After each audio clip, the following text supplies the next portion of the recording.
Bienvenidos a Trono de Dios, Maranatá. Un día más vamos a profundizar en este curso de moral católica y hoy lo vamos a hacer, como siempre, de la mano de María Santísima, nuestra Reina y Señora. Ven, Espíritu Santo, ven por medio de la poderosa intercesión del Inmaculado Corazón de María, tu amadísima esposa. Ven, Espíritu Santo, ven por medio de la poderosa intercesión del Inmaculado Corazón de María, tu amadísima esposa. Ven, Espíritu Santo.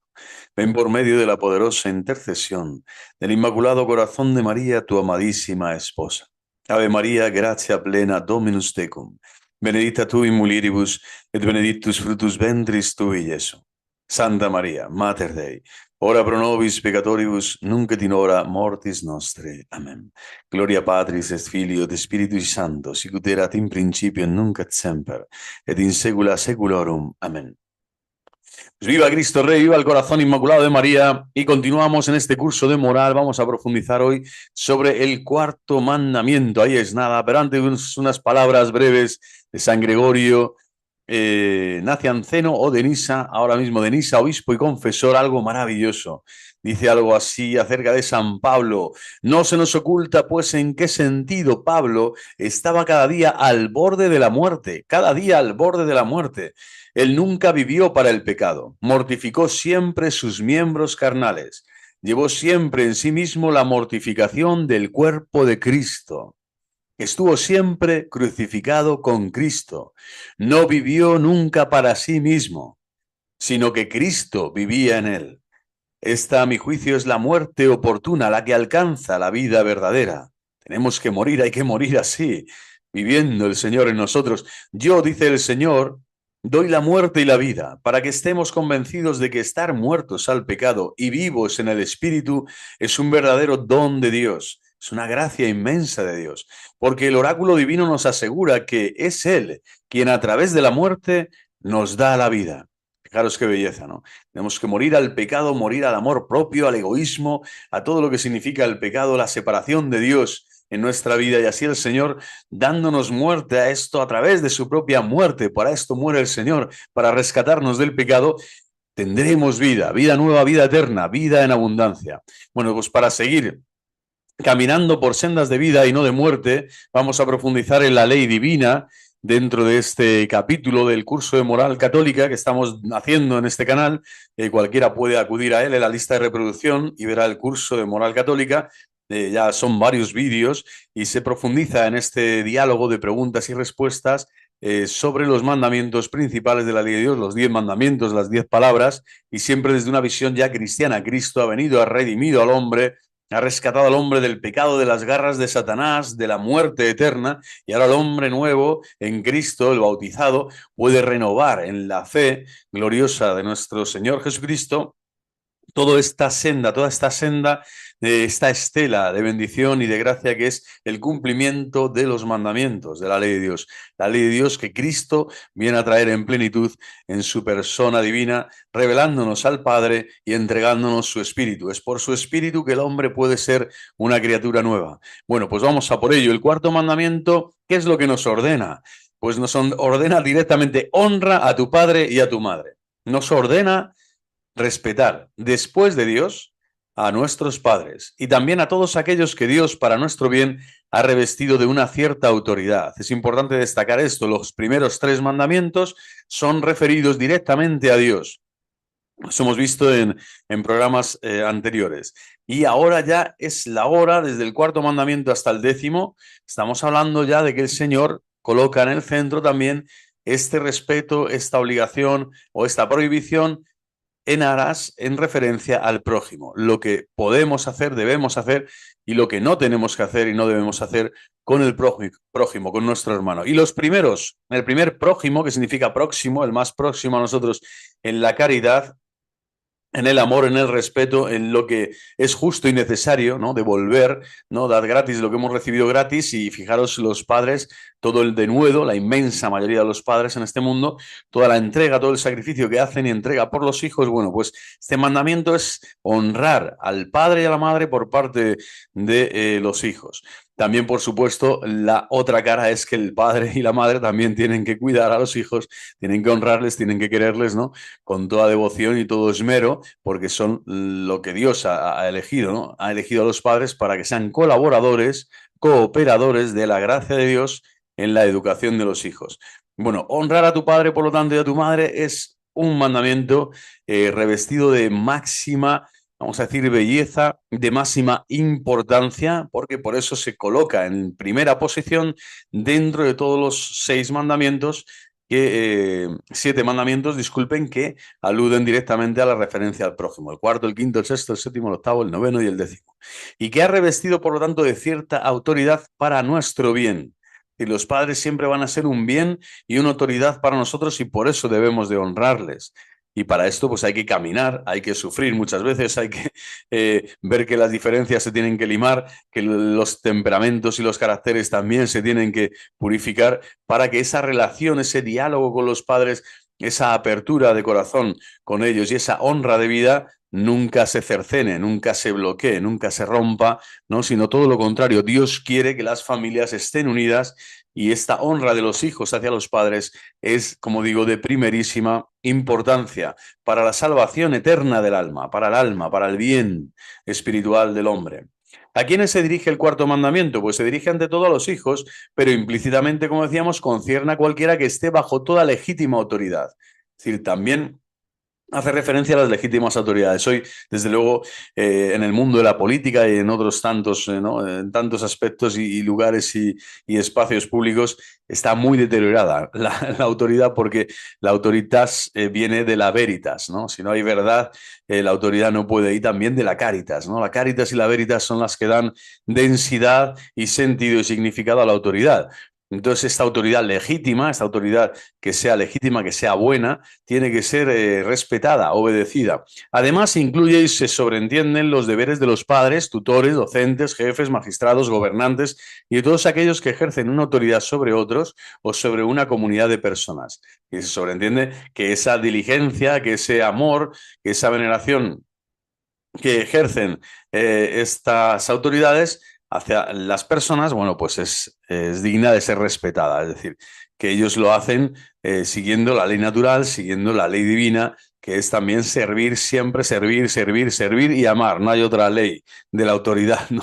Hacia alguien que esté por debajo en el sentido no ontológico, sino en el sentido de ser discípulo, de ser aprendiz, de ser hijo, en este caso, es decir, menor, ya sea de edad, o sea, psicológicamente, sea de cualquier tipo de minoría o minusvalía, ahí esa autoridad siempre tiene que ser ejercida en el bien, en la verdad, en la caritas, ¿no?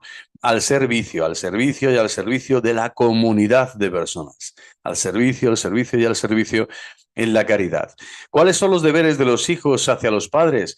Pues los hijos deben ejercitar respeto a los padres en virtud de la piedad filial que comporta el respeto, el reconocimiento, la obediencia y la ayuda en las necesidades, sobre todo durante la vejez. Una vez a un profesor de filosofía en la Facultad de Teología de San Dámaso, pues le remarqué, ¿no? Vamos a decir, el dolor inmenso, la aflicción que sentía mi alma cuando visitaba muchas residencias de ancianos, de personas mayores convalecientes, algunas de ellas, otras más disminuidas, menos físicamente o psíquicamente, y siempre, casi siempre me hablaban bien de sus hijos, me hablaban, justificaban a sus hijos, les echaban de menos, les añoraban, hablaban bien de aquellos que les habían dejado en el asilo, que les habían dejado allí aparcados, allí de algún modo y tal, y muchas veces incluso eso, masificados, ¿no? De centros, ya sean reducidos espacios o sean amplios, masificados en cuanto a la cantidad, ¿no? De quehaceres, de personas y tantas veces extraños, ¿no? Que son los que les cuidan, que se van haciendo amigables, ¿no? Y se van haciendo compañeros de viaje, pero desde luego nada como el hogar, nada como la casa y nada como los hijos, ¿no? Con esa piedad filial que solo los hijos pueden ejercer hacia los padres, no es lo que se veía. Muchísimas residencias, ¿no? Y fijaros que es una moda, vamos a decir, de este hombre posmoderno que ha dejado de lado lo fundamental, honrar a los padres, por tener este descrédito moral en su interior, que es amar más el dinero, amar más su tiempo, amar más su aparente libertad, con tal de no cuidar a sus padres, a sus progenitores, a aquellos que le han dado la vida y que le han cuidado durante tantísimo tiempo, ¿no? Bueno, esta no correspondencia, este no responder a la caridad con los padres es un pecado gravísimo, gravísimo, y muchas personas pues no lo consideran ni siquiera porque ya la conciencia la tienen deformada, pero desde luego ese reconocimiento, esa obediencia y esa ayuda en las necesidades es lo que Dios nos pide, pero especialmente durante la vejez, que es cuando más cuesta escucharles, cuando más cuesta tenerles, cuando se vuelven niños mayores, cuando hay que, ¿no?, limpiarles, asearles, cuidarles, darles de comer. Y sin embargo, pues esta sociedad les ha aparcado, les ha descartado, ¿no?, en tantos aspectos. Y como la sociedad no es un ente etéreo, ni globalizante, ni comunitario extraño, sino que somos tú y yo, es decir, son personas concretas que se han implicado, leyes que se han implicado, maneras de ser y costumbres que no son de Dios. Y por eso este mandamiento de la ley de Dios tenemos que retomarlo con toda la crudeza y la hondura que se merece el denunciar esto, que realmente, así se lo expresé al profesor de filosofía. Yo creo que había campos de concentración, no sé de qué periodo histórico y de qué lugar y bando militar, que probablemente, pues eso, se asemejaban mucho, muy mucho a esta situación de tantos, ¿no? Lo cual no quiere decir que las personas intenten cuidar con la mejor intención, pero desde luego el dinero, la autonomía de la libertad, mi espacio, es decir, mi ego, ¿no? Mi narcisismo, mi falta de caridad es la que hace que tantas veces todos estos ancianos estén hacinados, ¿no? Y realmente ahí, ¿no?, concentrados, sin tener una vida social ni familiar realmente, ¿cómo decir?, enriquecedora. No ver a los nietos, ver a los niños pasear por la calle, estar como en libertad, no, al final les estás encerrando, les estás colocando en un espacio reducido en donde la familia ya pierde, es como un eco lejano para que sean otras personas extrañas a sus vínculos de sangre y del amor más tierno de un hijo a los padres o de una hija a sus padres, pues les están dejando ahí, ¿no?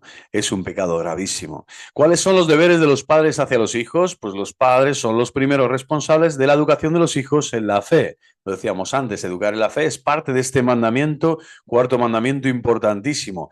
Fijaros si tantísimos padres han dejado también, ahora volviendo, antes era como la denuncia hacia los hijos, que han perdido esa piedad filial y que ya no ayudan, no tienen ese sentimiento de ayuda y esa fortaleza para ayudar a los padres justo cuando más lo necesitan, es decir, en la vejez. Y ahora denunciamos también a aquellos padres que no son responsables con la fe, con transmitir la fe a sus hijos, especialmente en estos dos grandes caminos, la oración y en todas las virtudes, ¿no?, domésticas, sociales, familiares, que un hijo, un niño, un joven tiene que tener para afrontar la vida, ¿no?, en el bien, en la verdad, en la justicia, en la santidad, que es de lo que se trata, ¿no?, como hijo del reino, como hijo de Dios. Bueno, ellos tienen el deber de proveer, sí, en la medida de lo posible, a las necesidades materiales, pero las espirituales de los hijos son también la providencia fundamental con la que los padres deben proveer a sus hijos. Entonces, fijaros que aquí la vida actual, no materialista, del hombre nihilista, del hombre hedonista, tantas veces obvia, pasa por encima simplemente o ni siquiera se percata de que la vida espiritual de los hijos es más importante que cualquier cosa material, que el estudio, que el futuro de su trabajo X, que el dinero que ganará con esto, con lo otro, no que el aseo, que lo que tú quieras, cualquier cosa, por muy importante que sea, y todo debe estar integrado, por supuesto, las necesidades materiales, la comida, ¿no?, el vestido, el aprendizaje, la educación, sí, sí, está muy bien, pero las necesidades espirituales y la vida espiritual del hijo, de la hija, es lo fundamental que Dios también, ¿no?, te está dando toda esa gracia, ¿no?, también es la gracia fundamental para realmente que la célula más vital de la sociedad, que es la familia, pues se desarrolle, ¿no? se desarrolle como Dios quiere, en el bien, en la verdad, en la justicia. ¿Qué es la familia? Pues la familia es la sociedad natural en la cual el hombre y la mujer son llamados al don recíproco de sí mismos en el amor, abierto a la vida. Es decir, esta es la familia. No hay otra definición posible ni para la Iglesia ni para el mundo entero, por mucho que haya falsos políticos o falsos legisladores que quieran, pues eso, inventarse otro tipo de realidades, ¿no? Sí es verdad que la realidad familiar se entronca muchas veces, hoy en día más que nunca, en el drama, en la fragmentación, en la tragedia, ¿no? Porque existe ya el aborto, el divorcio, ¿no? Ya casi, ¿no? Pues eso, aceptado socialmente, pero que lo que hace es destruir al hombre por dentro. Entonces, especialmente a la familia, que es la sociedad natural muy por encima del Estado, de la escuela, ¿no? De cualquier asociación.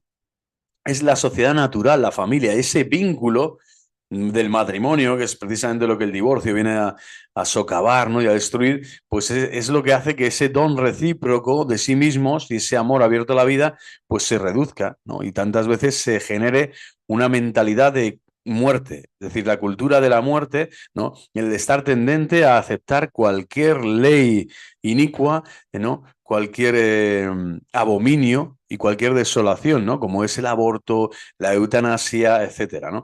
Es decir, todo lo que se cierra a la vida. ¿Por qué? Porque ya pasa por la familia. Por lo tanto, este mandamiento tiene mucho que ver.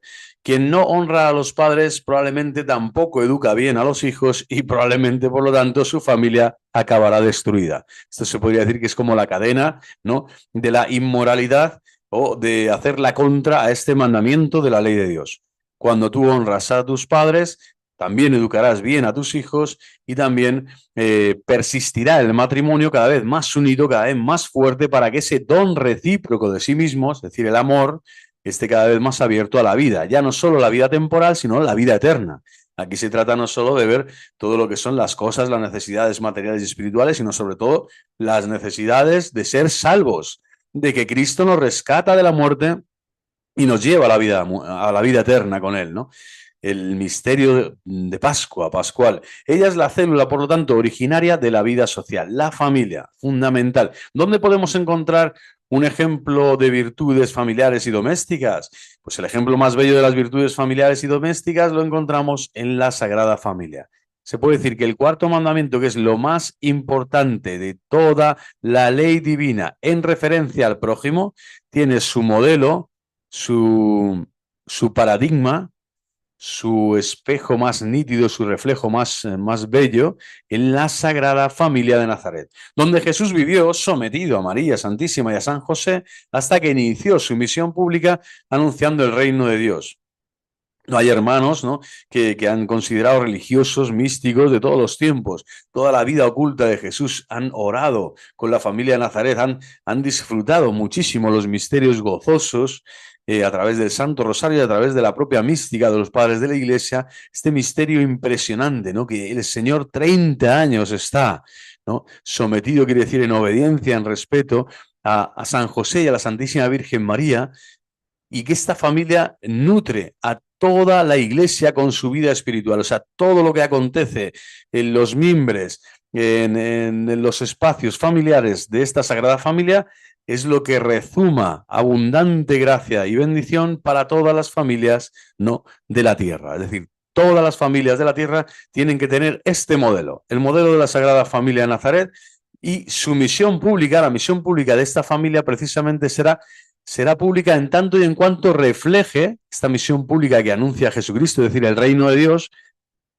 lo refleja porque ha vivido la familia. Es decir, la familia, de hecho, acompaña a Jesús. San José se va de este mundo al Padre, pero la Virgen María acompaña a Cristo. Es decir, realiza la misión pública, la familia sigue caminando y la familia crece. Y la familia son apóstoles y discípulos y la familia de Dios, la iglesia entera, ¿no?, que camina siguiendo a esta Sagrada Familia de Nazaret, ¿no? San José ya desde el cielo, divino, en la divina providencia, Dios quiso tenerle ya como custodio glorioso de su hijo ya cuando creció. Bueno, pues se lo llevó, pero desde allí, intercediendo la iglesia triunfante, ¿no? Y San José, patriarca, gloriosísimo, de algún modo también patriarca de la vida espiritual de los creyentes. Ahí es nada, ¿eh?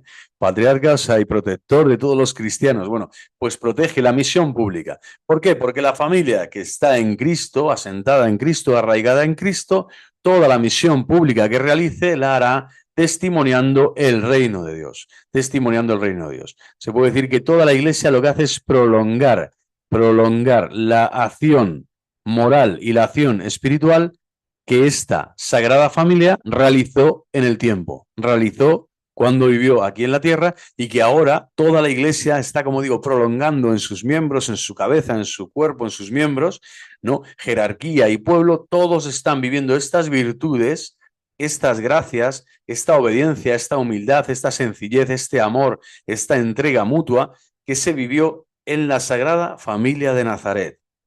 Esto tiene que quedar claro y es impresionante. Por eso, cuanto más devoción tengamos a la Sagrada Familia, pues más cerca estaremos también de predicar a Jesús, de anunciar a Jesús y de anunciar el reino de Dios en la sociedad civil, a los amigos, familiares y conocidos. ¿Qué es la sociedad civil? Es la unión de muchas familias reunidas bajo una única autoridad, con el fin de conseguir con la ayuda recíproca el propio perfeccionamiento y el bien de toda la comunidad.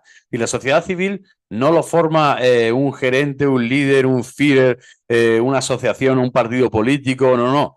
Es la unión de muchas familias que dicen, oye, vamos a unirnos para conseguir ciertas ayudas que nos van a potenciar, que nos van a proteger, que nos van a, ¿cómo decir? Sí, nos van a relanzar siempre a la vida y a todos los retos y desafíos que tiene la vida desde este prisma cristiano que es la solidaridad, la subsidiariedad, el bien común, el amor a la verdad, etcétera, ¿no? Entonces, esta unión de muchas familias es la que configura y conforma la sociedad civil. No tiene que venir ninguna institución externa a decirte ¿no? que son ellos los que han fundado la sociedad civil para ti. No, es la familia. Y la unión de familias la que funda la sociedad civil. Y por eso ningún sistema, ninguna ideología tiene que colocarse por encima de la familia. No existe institución más fuerte, más digna, más bendecida en la creación y por la propia creación de Dios, es decir, de forma antropológica, que la familia. Esta es la original, esta es la fundante de toda comunidad, de la propia sociedad civil. Por lo tanto, fijaros el amor, ¿no? Y la fuerza también que tienen las familias cuando se unen, ¿no? Con este objetivo de crear y generar una sociedad civil buena, honesta, justa, ¿no? Santa, espiritual. ¿Cuál es el problema? Cuando la sociedad civil ha perdido los valores tal, no es la sociedad civil la que ha perdido la batalla y la guerra, no. La batalla cultural la han perdido las familias. Son las familias que no saben unirse las que generan una sociedad civil tenebrosa, una cultura de muerte, las que hacen que esa comunidad, en vez de construirse en el bien y formar, pues es un alto torreón, un alto refugio, un templo agradable a Dios nuestro Señor, pues lo que hace es crear una sociedad de Babel, una torre, ¿no? Pasmosa, alta, ¿no? Y bella y lo que tú quieras, pero que se va a caer y que se va a derrumbar, ¿no? Está deconstruyendo aquel sentido original que tiene la sociedad civil, que es precisamente ese, que las familias se unan en el bien para generar, ¿no? Una ayuda recíproca, parecido al matrimonio, como vemos, una ayuda recíproca para perfeccionarse. Pero siempre, ¿para qué? Para el bien. Si no está el bien, ¿no? Amans bonum velit amans amato, ¿no? Es una de las definiciones del amor, ¿no? Amar es amar el bien del amado. Yo si no amo el bien del amado, si amo otra cosa o le amo de otro modo, amo algo que es malo para el amado, eso no es amor verdadero. Entonces, amar a la sociedad civil quiere decir amarla bien. Para amar bien a la sociedad civil yo tengo que ser una familia que ame el bien. ¿Y cuál es el bien supremo, el bien original, el bien más santo? La familia sagrada de Nazaret, es decir, amar a Dios sobre todas las cosas. Y ahora me pone el Señor en el misterio de la encarnación, verbum caro factum est, me ha puesto el modelo humano, encarnado, este humanismo cristiano que es esta, la base, la Sagrada Familia de Nazaret, que es en ella y con su espiritualidad cómo se va a construir una sociedad civil honesta, justa, ¿no? Afable, bendecida por Dios, capaz de rechazar el mal y acoger el bien, la gracia y la verdad y la justicia, ¿no? ¿Cuáles son los deberes de la autoridad civil respecto de la familia? Pues aquí vamos a concretar lo que la Iglesia nos anuncia en la moral católica, es que, como decíamos antes, como sociedad natural que precede a la constitución misma del Estado, por lo cual solo debe el Estado tutelar a la familia, el bien sagrado de la familia y asegurar el ejercicio de sus derechos fundamentales. Es una instancia creada por las propias familias, por esta unión de familias, que lo que quiere es que eso se tutele, que eso se respete, que eso se ame, que se cuide, que precisamente la familia, en sus derechos fundamentales, que son derechos inalienables del hombre, como son no educar a los hijos en la fe, como son estar siempre abiertos a la vida, que los principios de la muerte y la cultura de la muerte no entren jamás en la mente ni en el corazón de los hombres, como son el cuidar la familia y el matrimonio, definirlo como tal, como hemos visto antes, la unión de un hombre y una mujer. Cualquier otro tipo de unión no es propiamente ni matrimonio ni familia, es una asociación, pero no es la familia. Querida por Dios y por lo tanto no tiene autoridad ninguna todos aquellos que quieran presentar otro tipo de realidades, y existe la obligación por parte de los ciudadanos de respetar a su vez a la autoridad civil. Bueno, pues todos aquellos están sometidos a la autoridad civil. Uno recuerda a San Pablo, hay que orar, ¿no?, por los gobernantes, tal, deben respetarla y obedecer las leyes que ella promulga. Pero ojo, en el caso de que tal autoridad prescribiese algo contrario al orden moral o a la enseñanza del Evangelio, el ciudadano no debe obedecer. Fundamental, no debe obedecer. Esto no es porque sea rebelde ni porque seas, no sé, quiera ser no notorio, disidente, controlado o descontrolado, porque quieras llamar la atención, porque... No, esto es porque esta obediencia se vincula solo a Dios nuestro Señor, es decir, a quien obedece el cristiano, a quien obedece el hombre, en último término y en primer término en su conciencia y en su corazón, es a Dios nuestro Señor. Obedeciéndole a Él, solo vas a poder obedecer aquello que sea acorde a la ley de Dios, al orden moral y a la enseñanza del Evangelio, que es la nueva ley, la nueva alianza en Cristo Jesús, que es ya, vamos, la gracia desbordante del Espíritu Santo que te concede los dones, ¿no?, de la sabiduría, el entendimiento, el consejo, la fortaleza, el temor, ¿no?, la piedad, para que tú seas una persona, ¿no?, buena y santa, que genere no solo y forme familia, sino que genere sociedad civil. Bueno, no podemos obedecer cualquier ley que sea promulgado, cualquier norma que vaya contra la vida, que vaya contra la justicia, que vaya contra la falta de honor, ¿no?, la falta de pudor, la falta de castidad, la falta de, se póngale todo, ¿no?, que ame más el dinero, que ame más las cosas de este mundo, la fama, ¿no?, la petulancia, bueno, todas las ideologías y todos los lobbies, ¿no?, que se quieran imponer desde el Estado o desde la escuela o desde cualquier otro tipo de institución. La familia cristiana tiene directamente que obviar, ¿no?, rechazar con toda claridad y con toda la fuerza espiritual que pueda, porque a quien obedecemos es a Dios. La autoridad civil se va siempre a respetar y obedecer en tanto y en cuanto promulgue y acepte cosas, ¿no?, y realidades que tutelen y aseguren los derechos fundamentales de la familia. Si no tutela y no asegura los derechos fundamentales de la familia, disculpen, pero ahí no está la verdad, no está la libertad verdadera, por lo tanto, tampoco está la verdadera y auténtica caridad. Es todo un gran camelo, una gran farsa, y ahí nos encontramos, ¿no? Gran parte de la sociedad, como decía antes, así como ha dejado de cuidar a sus padres, tampoco ejerce bien su paternidad o su maternidad respecto a los hijos, y por lo tanto la sociedad que se genera es caótica. El matrimonio se acaba anulando, se acaba destruyendo, el divorcio llega, ¿no? Y sin embargo, aquí pues lo mismo. Si tú obedeces algo que es falso y que es erróneo, al final esa autoridad que tú obedeces en el mal o en el error, por lo único que te va a llevar es a una inmoralidad mayor y por lo tanto a una falsa enseñanza y a una depravación. Las costumbres sociales se van a depravar en tanto y en cuanto aceptes una autoridad civil falsa. Por lo tanto, la resistencia y el responder con claridad moralmente, el cristiano tiene que saber esto, que moralmente no puede haber nada contrario al orden moral preestablecido por Dios en la ley natural, en la ley divina, los mandamientos, y como cristiano, bautizado, confirmado, ¿no?, en comunión con el cuerpo de Cristo, con toda la Iglesia, tiene que dar testimonio siempre de la verdad, muy por encima de cualquier otra cosa que, ya sea un Estado, una escuela, cualquier institución, te pueda oprimir o te pueda atenazar o te pueda provocar para que tú caigas, para que caigas en el error, no y en la apostasía, no. Primero Dios, después Dios y por tercero, bueno, pues Dios también. Y siendo y estando con Dios es cuando vamos a ser como San Pablo. Vas a dar testimonio de Cristo y vas a ayudar a muchos a seguir entendiendo que la persona y la familia son los dos bienes sagrados que cualquier otra instancia de este mundo, llámese Estado, como digo, escuela, asociación, tiene que tutelar y asegurar. Y si no, no sirve. No hay que obedecerla, no hay ni siquiera que escuchar sus falsedades. ¿Existe algún otro deber hacia la comunidad civil, además del respeto a su autoridad y a sus leyes? Los ciudadanos deben actuar de tal manera que la sociedad civil sea virtuosa, pacífica, ordenada y próspera.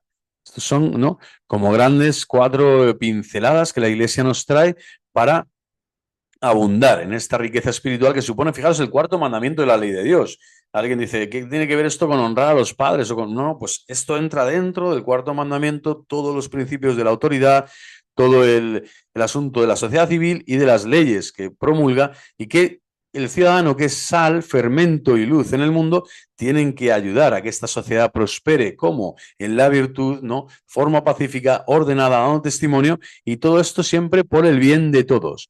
Es decir, tiene que luchar, tiene que combatir. Esto parecen palabras bonitas, pero en el fondo aquí hay mucha reciedumbre, mucha fortaleza de espíritu y de ánimo, porque hay que ser pacífico, sí, pero virtuoso. Es decir, dar testimonio, pase lo que pase, ordenado siempre, no caótico. Y tienes que buscar la prosperidad, el bien de todos. La prosperidad, lo primero, personal, ¿no?, y espiritual, y después ya vendrá la material, ¿no? Cristo lo deja bien claro, ¿no? O sea, ya cuántos cestos recogisteis, le dice a los apóstoles, ¿no? ¿No recordáis que cogisteis 12 cestos, sobró, después de dar de comer a 5.000, y después sobraron, ¿no?, otros 7, tal, cuando di de comer a 4.000. Es decir, hay una plenitud de gracia que Cristo da, que el Padre entrega en su santa providencia a los hombres que se dejan llevar por esta divina providencia.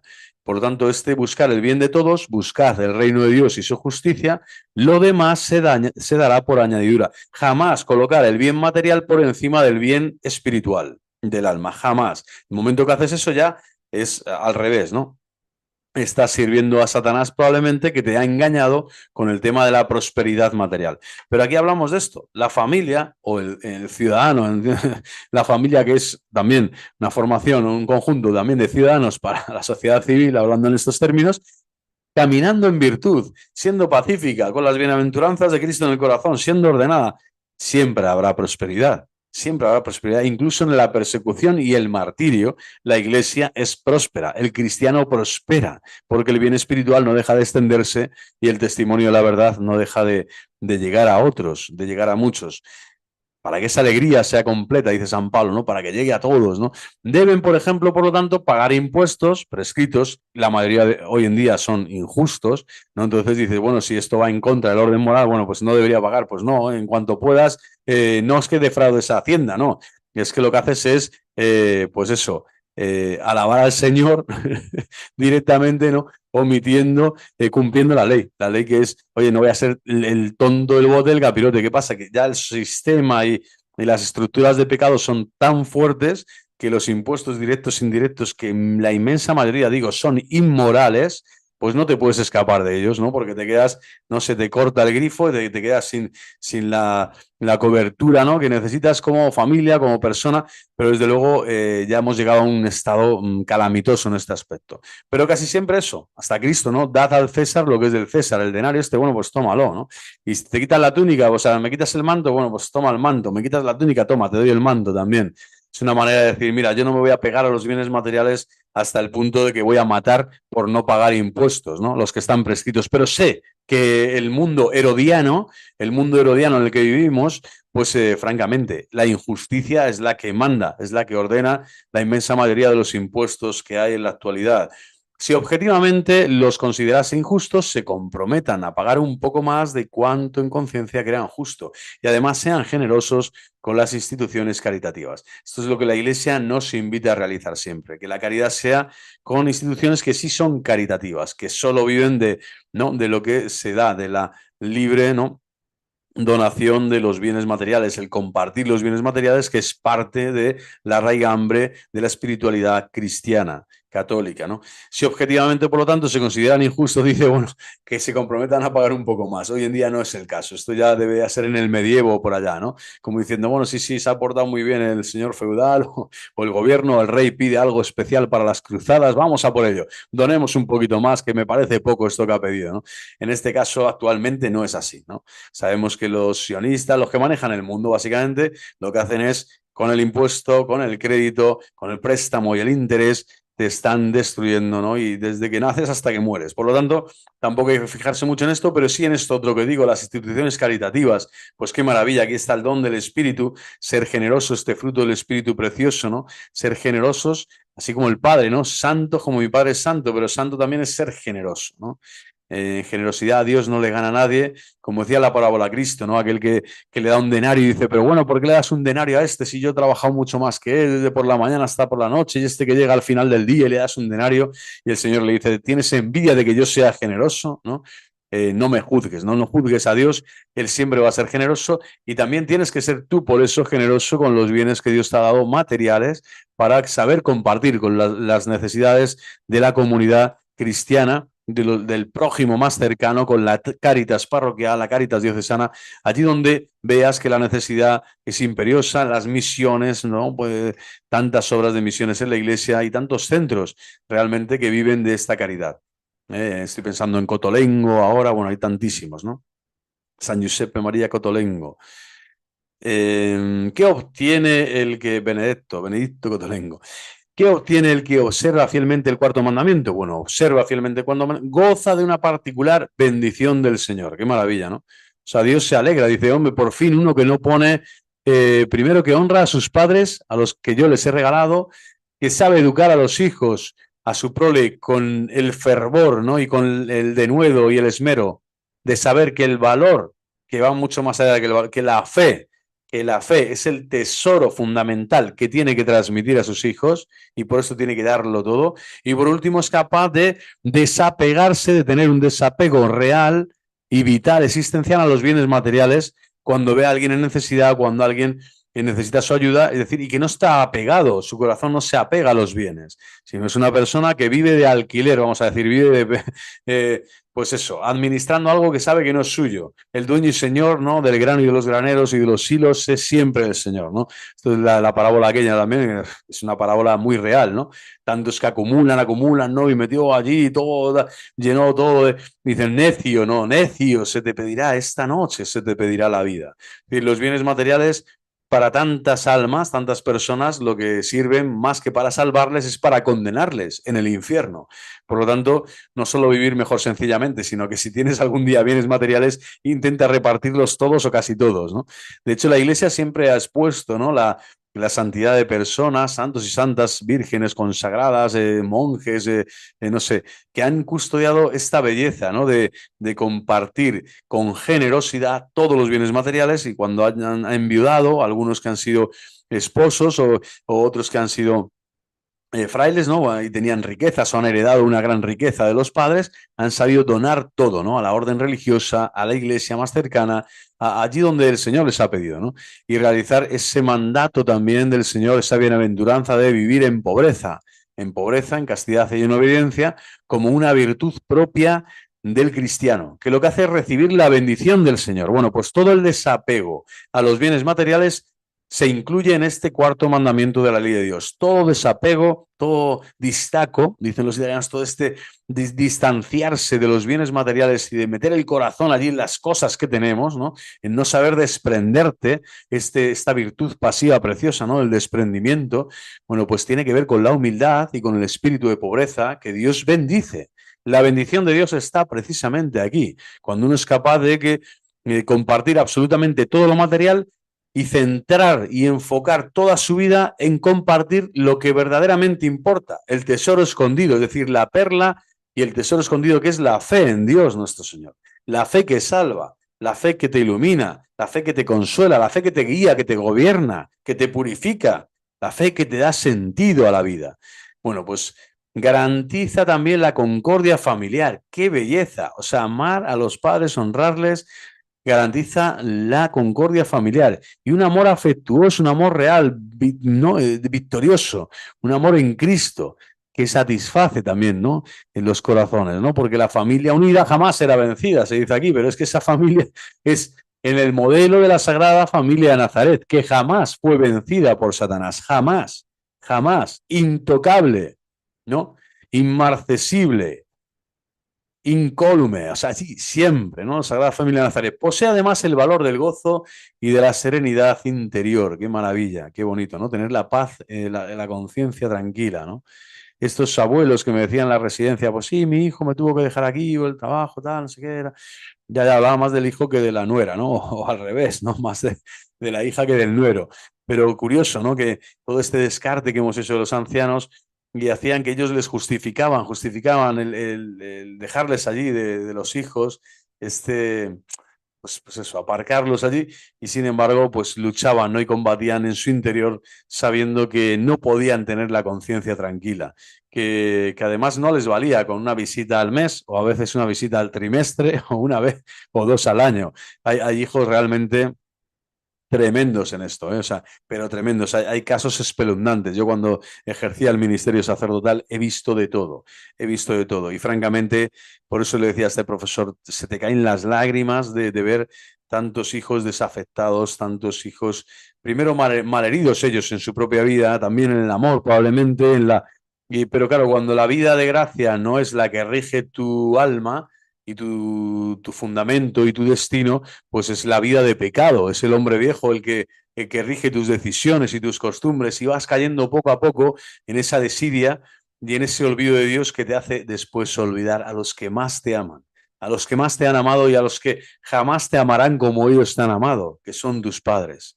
Y esto es muy fuerte, ver realmente el desagradecimiento, el distanciamiento y la falta de amor filial a los padres es una cosa dura, dura de ver. Y como los padres casi siempre, digo, pues les justifican, intentan mantener la serenidad interna, pero saben que ellos no están serenos, saben que en su interior algo falla, algo pasa, ¿no? Y bueno, esta es la gran lucha, ¿no?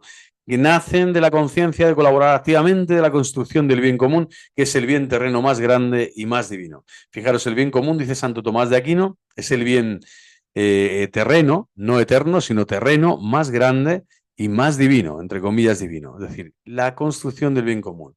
Qué bonito, ¿no? La serenidad interior que nacen de la conciencia de colaborar activamente en la construcción del bien común. Si este mandamiento lo vamos cumpliendo en nuestra vida, francamente, es como el vínculo, el nexo que une a Dios y a los hombres, que te une la conciencia de saberte hijo de Dios con el amor real al prójimo, porque yo amo al prójimo por amor a Dios. Por amor a Dios amo a mis padres, amo a mis hijos, sean como sean y hagan lo que hagan, les amo y les intento servir y amar hasta el final, ¿no?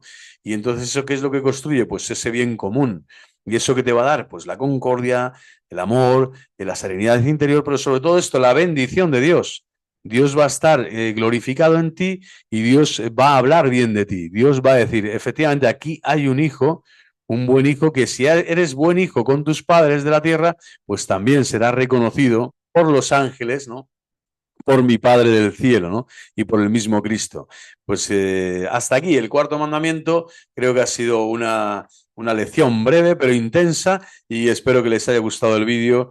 Y pues sin más dilación, hasta la próxima. Dios Todopoderoso, Padre, Hijo y Espíritu Santo, desciendan sobre ustedes y nos siga acompañando hoy y siempre. ¡Viva Cristo Rey! ¡Viva Cristo Rey! ¡Viva Cristo Rey! Y viva el corazón inmaculado de María. Ya hasta la próxima.